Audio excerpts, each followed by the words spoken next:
BJP শাসিত কেন্দ্রীয় সরকারের ওয়াকফ আইন প্রত্যাহারের দাবিতে এবার গ্রামের জুম্মা মসজিদ থেকে গর্জে উঠলেন গ্রামবাসীরা।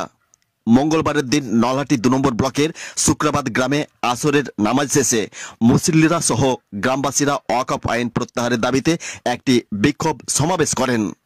ওয়াকফ আইন প্রত্যাহারের দাবি সহ কেন্দ্রীয় বিজেপি সরকারের বিরুদ্ধে লেখা প্ল্যাকার্ড নিয়ে প্রতিবাদের আওয়াজ তোলেন। সেই সঙ্গে প্রতিবাদ নিন্দায় গর্জে ওঠেন সকলেই। তবে এদিনের বিক্ষোভ সমাবেশে নেতৃত্ব দেন বিশিষ্ট সমাজসেবী মোহাম্মদ মহসিন মণ্ডল। তিনি বিক্ষোভ সমাবেশ থেকে ওয়াকফ আইন প্রত্যাহারের দাবি নিয়ে কেন্দ্রীয় মোদী সরকারকে বার্তা দেন। ওয়াকফ সম্পত্তি সংখ্যালঘু মুসলিমদের সম্পত্তি। আমাদের পূর্বপুরুষরা তাদের সম্পত্তি আল্লাহর নামে মুসলিমদের উন্নয়নের জন্য দান করে গেছেন। ওয়াকফের যে বিরাট সম্পত্তির উপর বিজেপি যে হস্তক্ষেপ করতে চাইছে, আমরা সে আইন মানব না।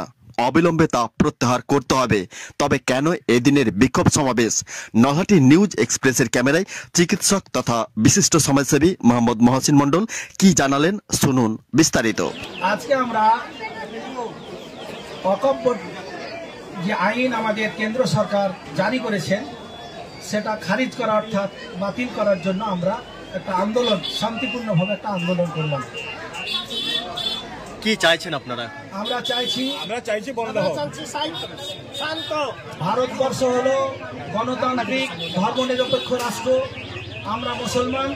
ভারত স্বাধীনতার সময় আমরা অনেক মুসলমান প্রাণ দিয়েছি, হিন্দু ভাইরাও দিয়েছেন।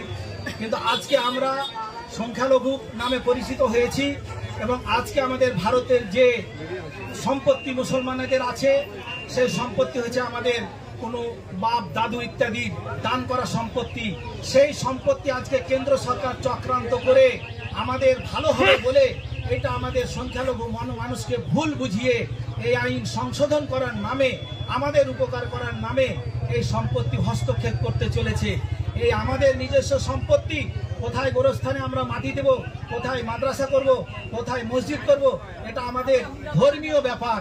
এই ধর্মীয় ব্যাপারে যেহেতু ভারতবর্ষ ধর্মীয় স্বাধীনতার অধিকার আছে, সেই অধিকার বলে আমাদের সম্পত্তি আমরা রক্ষা চাই। এবং যে ওয়াকফ আইন জারি করতে করেছে কেন্দ্র সরকার, সেটা আমরা বাতিল করতে চাইছি। এই আইন আমরা মানতে পারবো না। এই সম্পত্তি আমরা হাতছাড়া করতে পারবো না। আমাদের যতদিন এই সম্পত্তি কাছে না আসবে, এই আইন যতদিন বাতিল না হবে, এইভাবে দলে দলে সারা ভারতবর্ষের মুসলমান আমরা একত্রিত হয়ে শান্তির সঙ্গে আন্দোলন করব। যত দিন হবে না ততদিন আমাদের আন্দোলন চলবে।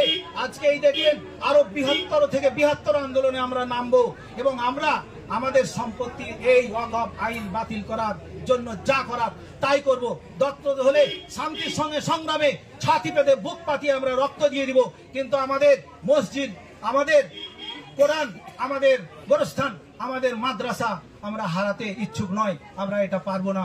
আমাদের ধর্মীয় আবেগ, এটা আমাদের আল্লাহর তরফ থেকে আমাদের প্রাপ্তি, আমরা এটা নষ্ট হতে দিতে পারবো না।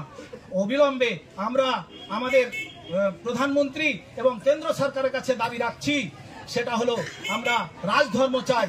আমরা যেমন রাজদ্রোহী করছি না, তেমনি আমরা রাজধর্ম চাই।